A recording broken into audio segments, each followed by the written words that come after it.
এখনো আবার সেই একই হেলমেট এবং হাতুড়ি দিয়ে জাতিকে আগায় নেওয়ার প্রকৃতি। আসুন, রাসূল সাল্লাল্লাহু আলাইহি সাল্লাম তো হাতিয়ার হেলমেটকে বলেন নাই, হাতুড়িকে বলেন নাই, বলেছেন আল ইলমুস সালাহি। এই জ্ঞান, যে জ্ঞান আল্লাহ সুবহানাহু ওয়া তাআলার কাছ থেকে এসেছে, সেই জ্ঞানকে ধারণ করে যদি আমরা এগিয়ে যেতে পারি, রাসূল সাল্লাল্লাহু আলাইহি সাল্লামের এই সংস্কারগুলো যদি আমরা নিজেদের মধ্যে লালন করতে পারি, সংস্কারের আজকে যে আলোচনা আমাদের মধ্যে বারবার এসেছিল, সেই সংস্কার তো রাসূল সাল্লাল্লাহু আলাইহি সাল্লাম হিলফুল ফুজিলের 5 দফা কর্মসূচি দিয়ে শুরু করেছিলেন। আমাদের আজকের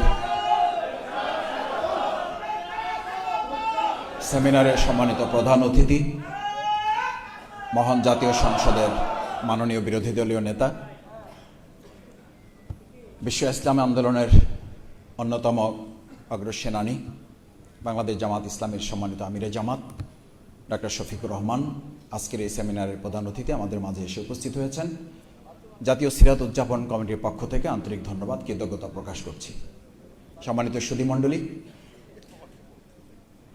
ইতিমধ্যে আলোচনা হয়েছে সেমিনারের উপরে। আমরা খুবই কৃতজ্ঞ, খুব কম সময় অত্যন্ত সমৃদ্ধ একটি প্রবন্ধ আমাদের সামনে উপহার দিয়েছেন আমাদের শ্রদ্ধেয় প্রফেসর ডক্টর আকম আব্দুল কাদের স্যার।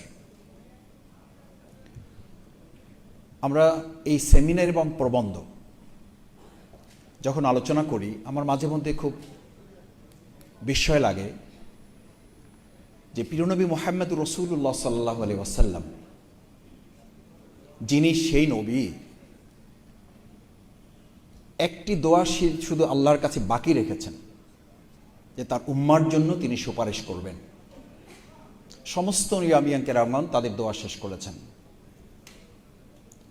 সেই নবী করিম সাল্লাল্লাহু আলাইহি সাল্লামকে আমরা যেমন মুখে ধারণ করি, ঠিক অন্তরে, বুকে, দৃষ্টিভঙ্গি, চিন্তায় আমরা ধারণ করি কিনা? যদি ধারণ করি, তাহলে বছরে এই একটি মাস আসলে আমরা যেমন আলোচনা করি, আরও আলোচনা করি, বছরে একবার না, 5 বছরে আবার কিছু সময় একটা নির্দিষ্ট আমরা আলোচনা করি। কি আলোচনা করি?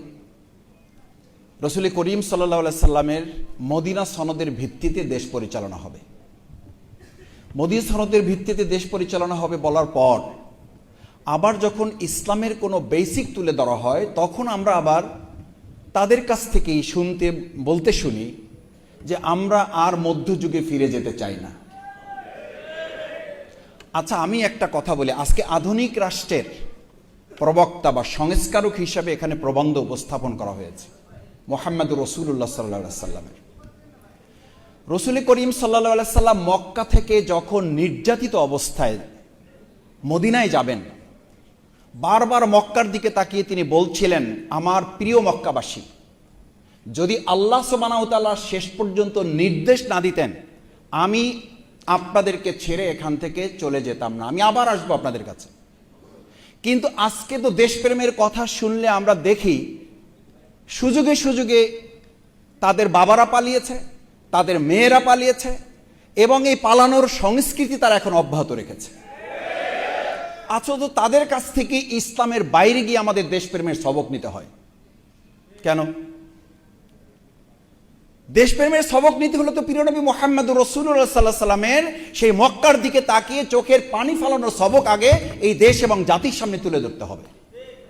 আচ্ছা, আপনি কি লক্ষ্য করেন, মাদ্রাসায় পড়া, আমি তো মাদ্রাসায় কিছু পড়ার সুযোগ পেয়েছি, আমার শ্রদ্ধেয় ওলামা কেরামগণ এখানে আছেন। মাদ্রাসায় পড়ে আমরা শুধুমাত্র একটা রচনা লিখতাম, সংস্কারক হিসাবে মুহাম্মদুর রাসূলুল্লাহ সাল্লাল্লাহু আলাইহি ওয়াসাল্লামের ভূমিকা, আমরা ওই রচনা পর্যন্তই শেষ। প্রিয়নবী মুহাম্মদুর রাসূলুল্লাহ সাল্লাল্লাহু আলাইহি ওয়াসাল্লামের সিরাত বর্তমান শিক্ষা ব্যবস্থা, স্কুল, কলেজ, বিশ্ববিদ্যালয় বাদই দিলাম, মাদ্রাসায় যদি কেউ কামিল পাশ করে এবং কয়েক সাবজেক্টে যদি সে কামিল করে, তারপরও পূর্ণাঙ্গ রাসূল সাল্লাল্লাহু আলাইহি ওয়াসাল্লামের সিলেবাস জানার, বুঝার এবং তা মেনে চলার সিলেবাস কারিকুলাম আমাদের বাংলাদেশের বর্তমান শিক্ষা কারিকুলামে আসলে আছে কিনা? নাই, করতে দেওয়া হবে না। আমি মাঝে মধ্যে খেয়াল করি যে রাসূল করিম সাল্লাল্লাহু আলাইহি সাল্লামের এই যে ভালোবাসাটা আমরা ধারণ করি, সারা বছর আমরা আমাদের দলের নেতা, আমরা আমাদের দলের প্রতিষ্ঠাতা, আমরা আমাদের দলের কর্তা ব্যক্তি যারা, তাদের নাম স্মরণ করতে করতে আমাদের জীবন চলে যায়। অথচ প্রিয়নবী মুহাম্মদুর রাসূলুল্লাহ সাল্লাল্লাহু আলাইহি সাল্লাম যার আদর্শ ধারণ করে বলা হয়েছে একটা গোটা মানব সভ্যতা পরিবর্তন করে দেওয়া যায়, তার নাম একবার যাদের মুখে উচ্চারিত হয় না তারাই আবার এই রবিউল আউয়াল আসলে বলে রাসূল সাল্লাল্লাহু আলাইহি সাল্লামের আদর্শ নীতি অনুসরণের মধ্যেই কেবল আমাদের শান্তি নিহিত আছে। এর চেয়ে পৃথিবীতে বড় দ্বিচারিতা আর কিছু হইতে পারে না। সম্মানিত সুধী মণ্ডলী, আসুন রাসূল করিম সাল্লাল্লাহু আলাইহি ওয়াসাল্লাম এই সমাজ এবং জাতির জন্য লড়াই করাটাকে তার সহজাত প্রবৃত্তি বলেছেন। আল জিহাদু খুলুকি, এই লড়াই, এই সংগ্রামটা আমার সহজাত প্রবৃত্তি। অন্যায়ের বিরুদ্ধে লড়াই করাটা এটা আমার প্রবৃত্তি, এটা আমার অভ্যাস, এটা আমার স্বভাব।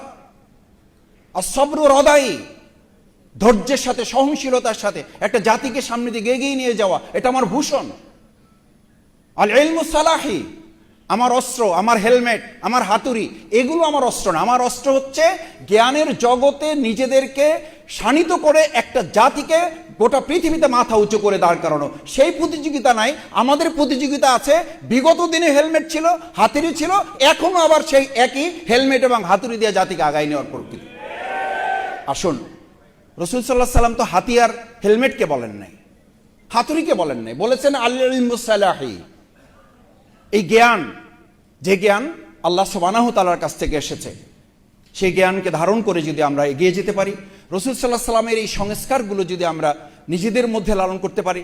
সংস্কারের আজকে যে আলোচনা আমাদের মধ্যে বারবার এসেছিল, সেই সংস্কার তো রাসূল সাল্লাল্লাহু আলাইহি সাল্লাম হিলফুল ফুজুলের 5 দফা কর্মসূচি দিয়ে শুরু করেছিলেন।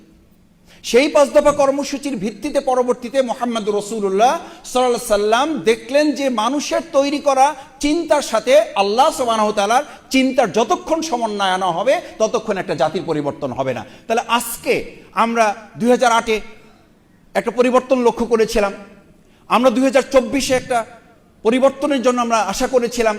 কিন্তু এই প্রত্যেকটা পরিবর্তন আমাদেরকে যখন একটা করে ধোকার মধ্যে ফেলে, তখন আমরা নতুন করে আবার নিশ্চিত হই আসলে যত সংস্কারের কথা বলা হোক, ইসলামী অনুশাসন প্রবর্তন করা ছাড়া আমাদের এই জাতি এবং মানুষের ভাগ্যের পরিবর্তনের কোনো সম্ভাবনা নাই। আসুন, সেই ভাগ্যের পরিবর্তনে মুহাম্মদুর রাসূলুল্লাহ সাল্লাল্লাহু আলাইহি সাল্লামের আদর্শই যেন আমাদের জীবন পরিবর্তনের মাইল ফলক হয়, সেই প্রত্যাশা, সেই আহ্বান আপনাদের কাছে রেখে আমার কথা শেষ করছি। আসসালামু আলাইকুম ওয়া রাহমাতুল্লাহি ওয়া বারাকাতুহু।